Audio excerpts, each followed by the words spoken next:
நான் திரும்ப திரும்ப சொல்வது போல 2026 சட்டமன்ற பொதுத் தேர்தலுக்கு பிறகு புரட்சி தலைவர் கண்டெடுத்த இயக்கத்திற்கு, அம்மா அவர்கள் கட்டிக்காத்த இயக்கத்திற்கு முடிவுரை எழுதிவிடுவார்.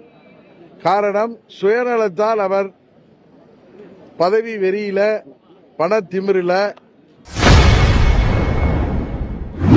எடப்பாடி பழனிசாமியின் பதவி வெறி, பணத்திமிரால் 2026 அதிமுகவிற்கு முடிவுரை எழுதப்படும் என அமமுக பொதுச் செயலாளர் டிடிவி தினகரன் கொந்தளித்துள்ளார்.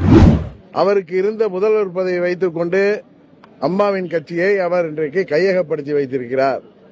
அதனால் உண்மையான தொண்டர்கள், உண்மையான நிர்வாகிகள் விழித்துக் கொள்ளவில்லை என்றால், இரட்டை இலை பழனிசாமியிடம் இருக்கின்றது என்ற காரணத்திற்காக அவர்கள் பழனிசாமிக்கு காவடி தூக்கினார்.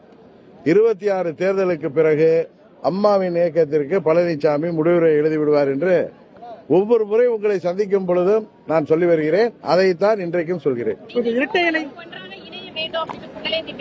என்னங்க,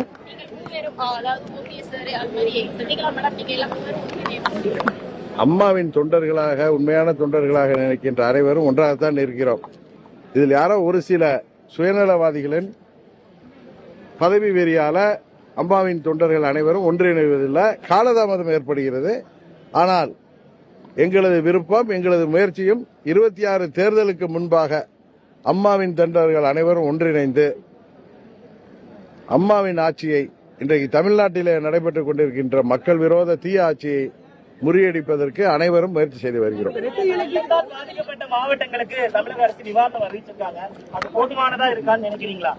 இல்ல, இந்த மழை வெள்ளத்தால பாதிக்கப்பட்ட அனைத்து தரப்பு மக்களுக்கும் அறிவிக்கப்பட்ட நிவாரணம் போதுமானதாக இல்லை என்பதுதான் எல்லோருடைய கோரிக்கையும். அதை அரசாங்கம் செவிமடுத்து சரியான நிவாரணத்தை வழங்க வேண்டும் என்பதுதான் அம்மா மக்கள் முன்னேற்ற கழகத்தின் கோரிக்கை. இரட்டை இலைக்கு எதிரான வழக்கில் 4 வாரத்துல தேர்தல் கமிஷன் விசாரிச்சு நல்ல முடிவு வரும்னு சொல்லி ஹைகோர்ட் சொல்லியிருக்குது. இது எப்படி நீங்க பாக்குறீங்க? நல்ல முடிவு வரும்னு நாங்களும் காத்திருக்கோம். நடிகர் விஜய் ஒரு அணில போல செயல்பட்டு நாங்க பிரதமருக்கு வேட்பாளர் தேர்ந்தெடுப்போம் சொன்னீங்க. 2026 அமமுகவின் நிலைப்பாடு என்ன? நாங்க தேசிய ஜனநாயக கூட்டணியில பிரதமர் மோடி அவர்களின் நல்லாட்சி தொடர்வதற்காக இந்த கூட்டணி தொடரும். தமிழ்நாட்டில் தேசிய ஜனநாயக கூட்டணியின் ஆட்சியை உருவாக்குவதற்காக அம்மா மக்கள் முன்னேற்ற கழகம் அனைத்து முயற்சிகளையும் செய்து கொண்டிருக்கிறது.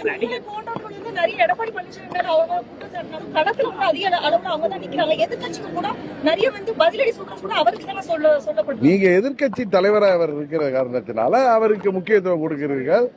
மற்றபடி 24 தேர்தலில் பாத்தீங்க அவருடைய நிலைமை எப்படி இருந்தது.